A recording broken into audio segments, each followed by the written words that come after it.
Hey guys, it's Callum from the Beer Fridge Podcast. Real beer, real breweries and real opinions.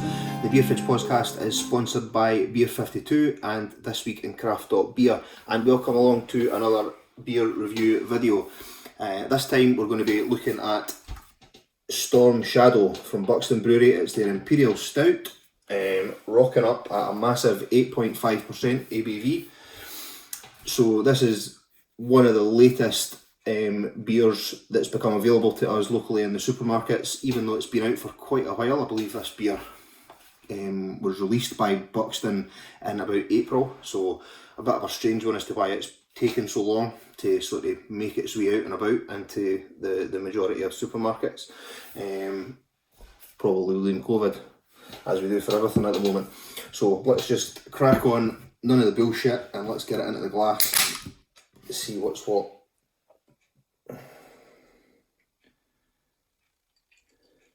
Pouring lovely and dark, looking a tad carbonated if I have to be honest, and there it is.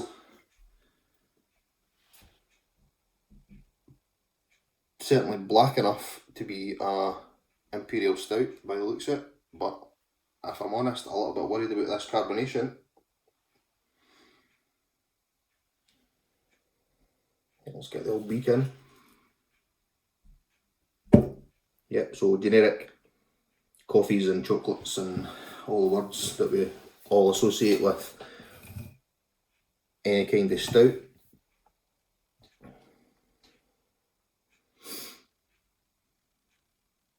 Struggling to pick up anything else at all.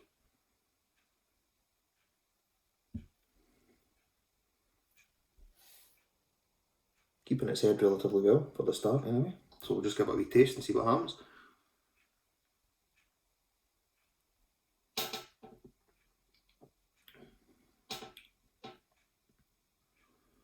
Too thin.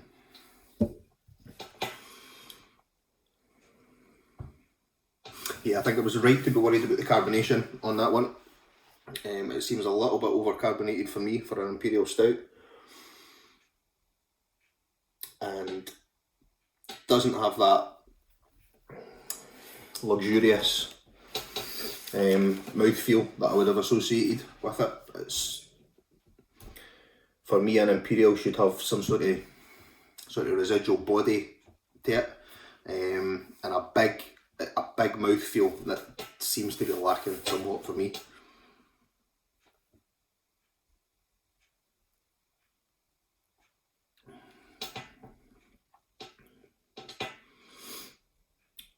As far as stouts go, it's nice enough to drink. You're getting burnt toast, you're getting coffee, chocolate, like I said, on the nose, all the kind of things that you should be getting. It is bittersweet, which you would like from an Imperial, but not as complex as some that I've tasted. Perhaps that's a drawback of the supermarket beer. I think as well it's a little bit too alcoholic for me. That's not saying that 8.5% is too big for an Imperial Stout. I think that's probably too low, if anything, for an Imperial Stout. But the alcohol is one of the overwhelming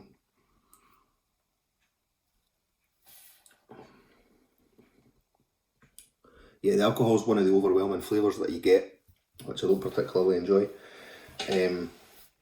It feels like an Imperial Stout to me should be a balance between that sort of oomph that you get in the beer and the alcohol behind it. I mean, you should know that it's an Imperial Stout, but alcohol shouldn't be one of the main flavours that you're getting, and that seems to be what I'm getting from this. By and large, I think it's a nice stout to drink. It's got everything that it should have as a stout. All of the aforementioned flavours. Nothing overly special to set it apart from other stouts. And I don't think it's an Imperial, to be honest. It doesn't have that same oomph that you would get from other imperial stouts that we've sampled on the podcast and that we've tried over the past few months. It's not syrupy enough. It doesn't have that lingering mouthfeel that I mentioned, but it's okay. It's okay. A little bit much at 350 for me. I think this is another casualty of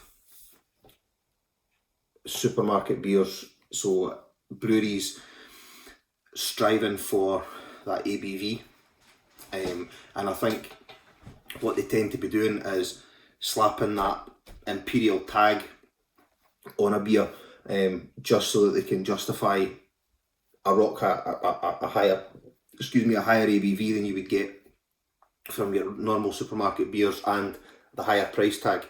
I don't think it's an imperial, so it shouldn't be calling itself an imperial, in my opinion, my humble opinion. So there we go. Relatively short and sweet from me. I'm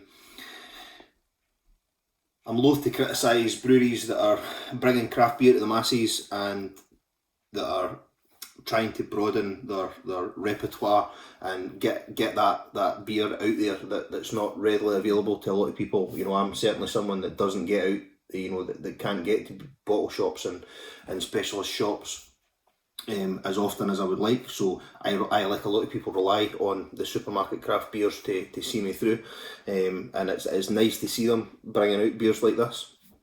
The only complaint that I've really got about this beer is that it's trying to be something that it's not. It's a perfectly nice stout. It's lovely to drink, and it's got a decent kick of ABV there behind it, and it's certainly one that I would buy again. But it shouldn't be calling itself an imperial stout. That's the only thing that it hasn't got going for it. So there you go. I hope you've enjoyed this beer review from the Beer Fridge Podcast. Real beer, real breweries, real opinions. Beer Fridge Podcast is sponsored by Beer 52 and This Week in Craft.beer. If you're new to this channel, please, if you can, give us a subscribe so that you don't miss out on any of the latest content that we're getting up here on YouTube. And be sure to check out your local platforms for your podcasts and catch the new episodes of the Beer Fridge Podcast released every Wednesday. And cheers to you all. Thank you.